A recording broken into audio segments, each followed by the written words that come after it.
so you may hear some of the gentle breezes in the background. I've got Ty working the camera today and helping me with a little bit of technical support, so hopefully things will go pretty problem-free. Anyway, today I wanted to answer one of the questions that I receive most frequently, and that is, while I was in Firefly Forest, did I ever encounter any vandalism? And the truth is, not very often.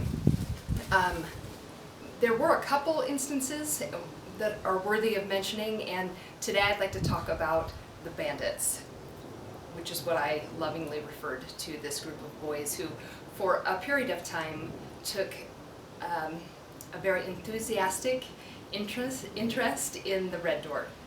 And so the first time that I encountered vandalism in Firefly Forest was when I was on the trail with Tyler, and we were coming around the bend, and as we did, we discovered that the Red Door had been ripped off of its hinges and was missing.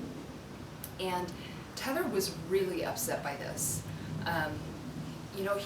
He sat down, there's a little bench next to that particular door, and he sat down, and he was just really frustrated. He couldn't understand why somebody would be so unnecessarily mean.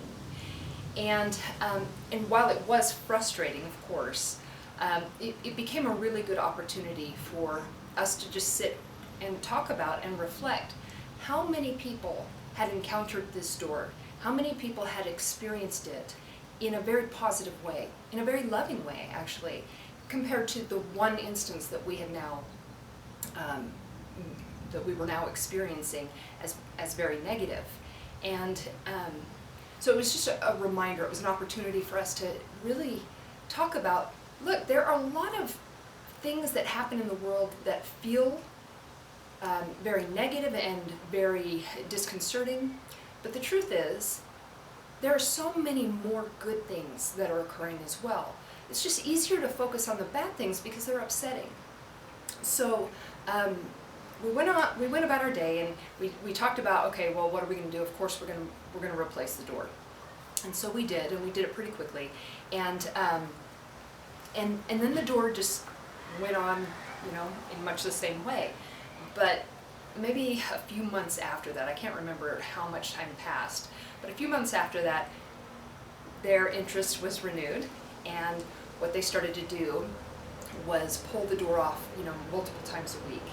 And my response to that was, I thought it would be funny to just always have another door to pop up. I mean, as fast as they took it down, I would put another back up. So I made some spares, and I always had an extra in my pack, and I thought I could outweight them.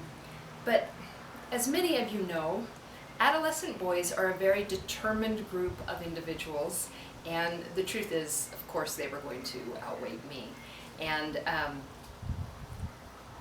after a certain amount of time, I was kind of starting to get tired of it because, although I thought it was funny to respond to their attempt to take it down, I also was kind of like, look, I'm not doing this for your entertainment, so I'm not going to keep doing this so that you can collect a wall full of trophies. And shortly after I was kind of feeling that way, I was on the trail, and it was just a very hard week, a very low day.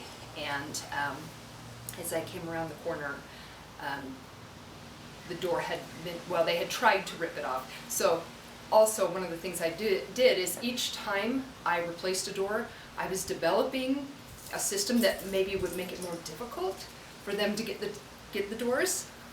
And so, I put a steel plate in the wood, stuff like that, because that just really makes sense. And so in this case, my patented method of foolproofing was really improved because they couldn't rip the door off its hinges, and so what they ended up doing is they hit it with a hammer right in the middle. They were just very determined to break this door, and they did. They broke it right in the center. There was a hammer mark, and the door, although still on its hinges, was hanging from the hinges, just like broken, and the hinges were all twisted. And when I saw that on that particular day, I was not entertained at all. And I was frustrated. I started to cry. I was just thinking, what a bunch of jerks. And I knelt down next to the tree and I went to get the spare from my pack and I was going to replace the door. And suddenly I just got angry and I just said, I absolutely refuse to put this door up again. I'm the only one who cares. This is sweet for me and Ty, but obviously these guys are bent on destroying it, and I decided I was absolutely not going to replace the door. And so I put the broken door, the two pieces of the door, just laying in the hollow of this tree. And I stomped off that trail, and I was angry, and I was absolutely certain that I was going to leave it like that, and everybody else could see it, and if they cared, they could do something about it. And so I went home, and within a few hours I kind of came back to myself and settled down a little bit and was reminded why I was doing this in the first place. And so the next day I went back and kind of sheepishly with the intention of replacing the door. And I had a new door and I went to the tree. And what I discovered was, the door was upright, filling the hollow, but that overnight someone had taken that broken door and they had replaced it. Not replaced it, but repaired it. For me, this was such a powerful reminder. A reminder that there's so many more good people in the world than there are bad. I mean, even though it's something I believed, I needed to be reminded. And this kind person did so much more on that day than just repairing a door. They really, really repaired my spirit and gave me what I needed to keep going on that day.